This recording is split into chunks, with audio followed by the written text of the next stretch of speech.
Air force officer के नाते जब आपने देखा कि जो प्लेन जिस तरीके से टेक ऑफ कर रहा था, तो मुझे कुछ अजीब सा लगा, क्योंकि जब वो टेक ऑफ कर रहा था तो ऐसा लगा कि वो टेक ऑफ कर रहा है या लैंड कर रहा है, क्योंकि उसका जो एक एंगल था, जो जिस तरीके से वो टेक ऑफ कर रहा था, उसके बारे में सर क्या इसकी तकनीकी खराबी हो सकती है या उसमें क्या टेक्निकलिटी हो सकती है, उसके बारे में अगर आप बताएंगे तो थोड़ा हमारे दर्शकों को पता चलेगा कि वहां पर क्या था।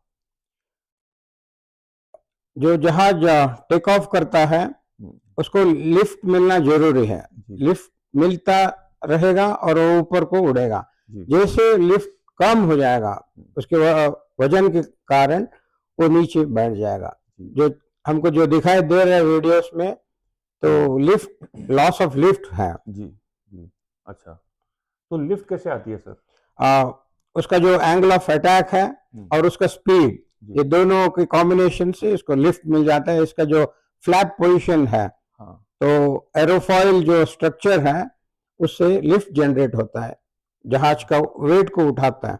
अच्छा और थ्रस्ट मिलेगा, फॉरवर्ड स्पीड मिलेगा। अच्छा, एरोफाइल स्ट्रक्चर क्या होता है सर? जो आप मान लो डॉल्फिन देखिए, उसका हाँ जो हाँ शेप देखिए, हाँ। इसको हम एरोफॉइल अच्छा अच्छा। शेप बोलते हैं हम। हम्म। तो उसको रेजिस्टेंस कम रहता है। ओहो। अच्छा अच्छा। तो हवाई जहाज जब स्पीड में जाता है, हाँ। ड्रैग रेजिस्टेंस ज्यादा होता है। उसका जी स्ट्रक्चर स्मूथ रहेगा, फिर जी रेजिस्टेंस कम। जी जी। तो सर एक इंजीनियर भी हैं, तो उस दृष्टिकोण से ये सारी चीज़ें बड़ी इंपॉर्टेंट होती हैं।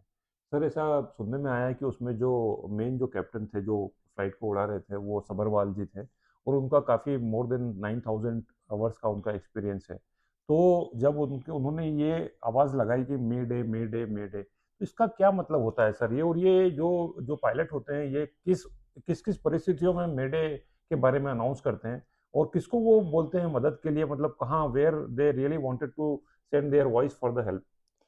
जब कैप्टन को पता लगता है कुछ इमरजेंसी है, जी तो वो मदद के लिए मेडे कॉल देता है। जी। जो एयर ट्रैफिक कंट्रोल है, हम्म। और वो लोग उनको रेस्पॉन्ड करते हैं। जी। इस मामले में इनके पास टाइम नहीं था, हम्म। कोई मदद के लिए इनके पास टाइम ही नहीं था। जी। जहाज टेक ऑफ हुआ, फिर वो ड्रॉप किया। हाँ, 30 सेकेंड्स का कुछ समय था, हाँ, है ना? लगभग उस टाइम पे कोई मदद कर भी नहीं पाया। हाँ हाँ हाँ हाँ। तो एटीएस की सर क्या जिम्मेदारी होती है जब इस तरीके के कॉल दिए जाते हैं पायलट के द्वारा? जैसे अगर मान लो वो अभी क्रैश करने वाला है, जी। तब इनका जो फायर फाइटिंग व्हीकल्स है, क्रैश फायर टेंडर है, हाँ उस हाँ। जगह में जाता है, आग को कंट्रोल करते हैं, आग बुझा देते हैं हम्म ताकि पैसेंजर बच सके। हम्म। अच्छा। बट इनके पास टाइम ही नहीं था। जी। अच्छा, तो सर एक और बात ये बताइए कि ये जो बोइंग के बारे में सुनने में आ रहा है कि ये एक जो बोइंग की बहुत सारी कंप्लेंट्स ऑलरेडी हैं, जो बोइंग कंपनी जो है, जो ये विमान बनाती है, और बीच में ऐसा स्लोगन भी आया था कि Boeing we are not going. तो ये जो टेक्निकल चीज़ें जो होती हैं सर, उसके बारे में बताइए कि इसमें ऐसा क्या हुआ होगा, आपको क्या लगता है सर, कि जिसके कारण से प्लेन जो है वो क्रैश हुआ? अ, ये जो एयरलाइंस जो है, जी ये कमर्शियल वेंचर है। जी। यहाँ हर चीज पैसे से तुलना किया जाता सकता है, हाँ किया जाता है। हाँ। तो जितना पैसा बचा सकते हैं, हम्म। ये लोग पैसा बचाने के चक्कर में सेफ्टी मार्जिन कम रखते हैं। अच्छा ये कारण है, ये एक्सीडेंट सब हो जाता है। अच्छा। तो मैं सब उसी सेम फ्लाइट, जो ये जो फ्लाइट थी, इसके बारे में एक वीडियो देख रहा था कि ये यहाँ आने से पहले, अहमदाबाद आने से पहले किसी ने उसमें ट्रेवल किया था, दिल्ली टू अहमदाबाद, तो उन्होंने देखा था कि ये सेम फ्लाइट में बहुत सारे इश्यूज हैं, बहुत सारे प्रॉब्लम्स हैं, जैसे वायर्स निकले हुए हैं, जो बटन है वो ठीक से काम नहीं कर रहे हैं, इस तरीके की सर जो घटना है। और उसने, जिस व्यक्ति ने शायद इंस्टाग्राम के ऊपर रील भी बना करके डाला था कि ये एयर इंडिया की कंडीशन है। क्या कर सकते हैं सर कि ये जो, एक तो पहली बात ये बताइए कि क्या क्या पॉसिबल रीजंस हो सकते हैं फ्लाइट क्रैश होने के, कि जैसे कि क्या बर्ड के कारण हो सकता है, या सेबोटेज हो सकता है, या वहाँ पर जो फ्यूल का जो सप्लाई है, कुछ चैनल्स में से देखने में आया है कि ये भी लोग बोलते हैं। ओके, जैसे जहाज को टेक ऑफ करने का एक स्पीड होता है, हम्म अगर वो स्पीड से पहले टेक ऑफ किया फिर आपको लिफ्ट नहीं मिलेगा एंड क्रैश होने का संभावना ज्यादा रहता है। जी। आपका जो आउटसाइड एयर टेम्परेचर है और आपका ऑल अप वेट है इंक्लूडिंग फ्यूल और पैसेंजर लगेज वगैरह, ये सब कंप्यूटर में फीड किया जाता है, तब आपको बताया जाता है ये स्पीड में आपको टेक ऑफ करना है। तो इस केस में ये जो V1 V2 स्पीड में जब वो टेक ऑफ कर ही रहा है, तब उसको इंजन फेल का वार्निंग आ गया। तो तब उसने मेडे अनाउंस किया। तो इनके पास कोई टाइम नहीं था कोई उसको मदद करे, तो जहाज टेक ऑफ करके फिर वो क्रैश कर गया। ये V1 V2 क्या होता है सर? ये स्पीड है। अच्छा, डिसीजन स्पीड है। अगर V2 से पहले कोई वार्निंग आ जाता है, वो ब्रेक अप्लाई करके जहाज को रोक सकता है। अच्छा। अगर V2 के बाद अगर जहाज रोकने का कोशिश करेगा, वो सामने जाके क्रैश होगा जी। तो बचने का चांसेस कम रहता है। तो V1 में, V2 में V3 भी होता है क्या सर? V1 V2 V3 नहीं होता। अच्छा, तो V1 में कितनी स्पीड होती है और V2 में कितनी स्पीड? जहाज के वेट के अनुसार अलग अलग V1 V2 है। अच्छा। तो इस केस में शायद 240 250 नॉट्स V2 है इसका। तो अच्छा, तो ये ड्रीम लाइनर का मेरे ख्याल से सबसे बड़ा हादसा है सर वर्ल्ड में, क्योंकि ड्रीम लाइनर भारत ही नहीं, इंडिया के अलावा बाकी भी कंट्रीज में, मेरे ख्याल से इंडिया में मोर देन 1500 जो ड्रीम लाइनर्स हैं जो फ्लाई करते हैं। एयर इंडिया में भी करते हैं, पता नहीं इंडिगो में भी शायद ये लोग यूज करते हैं या नहीं करते, या इंडिगो में शायद दूसरे कोई प्लेन यूज करते होंगे, लेकिन एयर इंडिया में तो काफी सारे ड्रीम लाइनर्स हैं। करेक्ट है ना? ओके। तो अब सर ये बताइए कि ये जो बोलते हैं कि ये सैबोटेज हो सकता है, या क्या लगता है आपको सर कि इसकी संभावना है, पॉसिबिलिटीज हैं? ओके, अभी इंडिया पाकिस्तान का वार हुआ जी। पाकिस्तान को टर्की ने सपोर्ट किया जी, और ये जहाज का मेंटेनेंस टर्की की कंपनी कर रहा है। हाँ। तो ये एक एंगल है, हो सकता है। अच्छा। बट अब इंक्वायरी के बाद ये पता लगेगा। हाँ। और वैसे इतना आसान भी नहीं है जो सबोटाज करना, काफी चेक्स रहते हैं जी, but we can not rule out the possibility.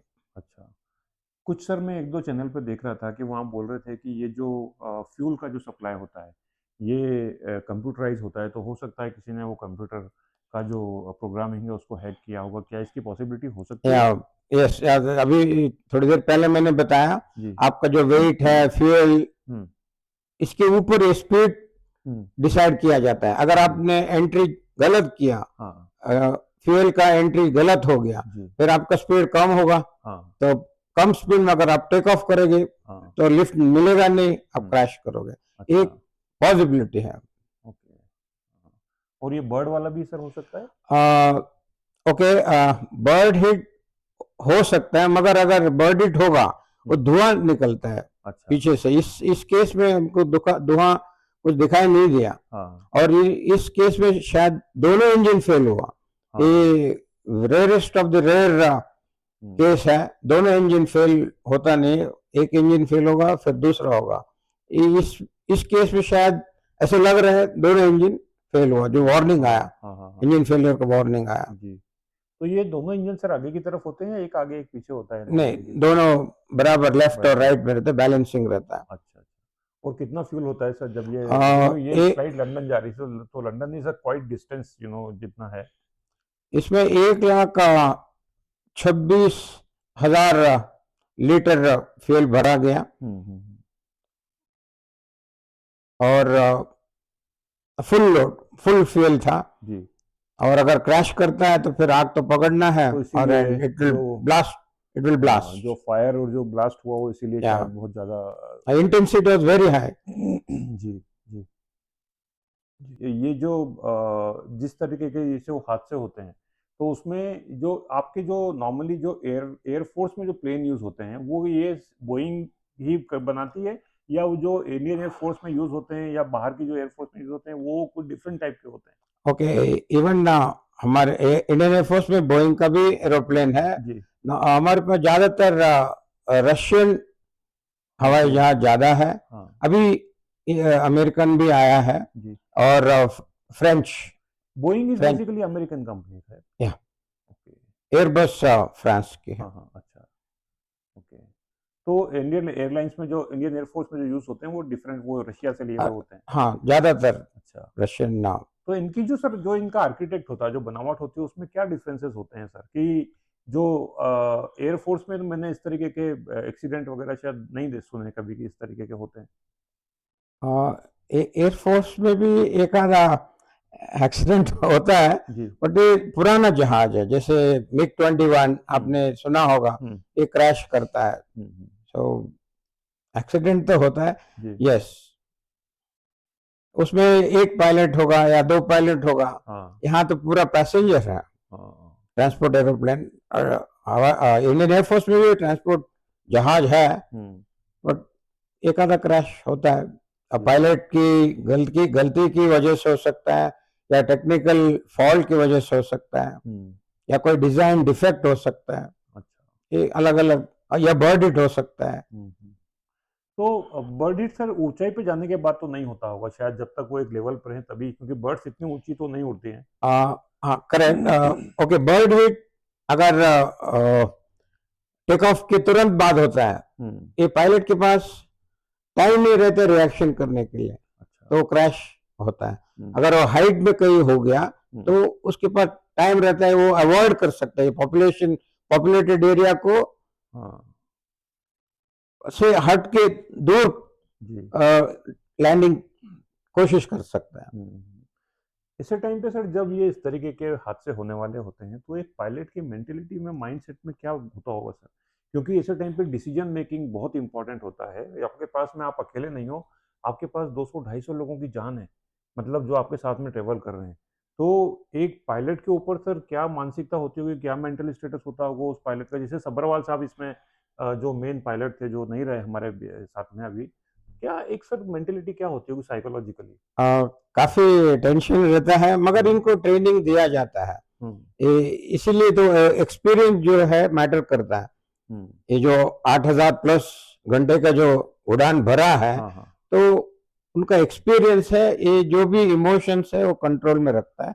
और हम्म क्विक रिएक्शन, अगर कम समय में डिसीजन लेना, वो हम्म, ले सकता है, बिकॉज ये ट्रेनिंग की वजह से। अच्छा।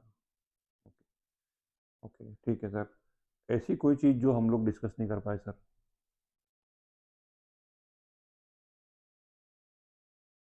बाकी हम एक पॉइंट वही हम बात कर रहे थे, जी जैसे इंडिगो, जी इसका जहाज सब नया है, जी। एयर इंडिया का पुराना जहाज है, तो हाँ। ये पुराना जहाज को निकाल के नया हम्म हवाई जहाज लाना बहुत जरूरी है। हाँ, हम्म उसके लिए पैसा लगेगा, हम्म, बट उनको प्लान करना चाहिए। हाँ।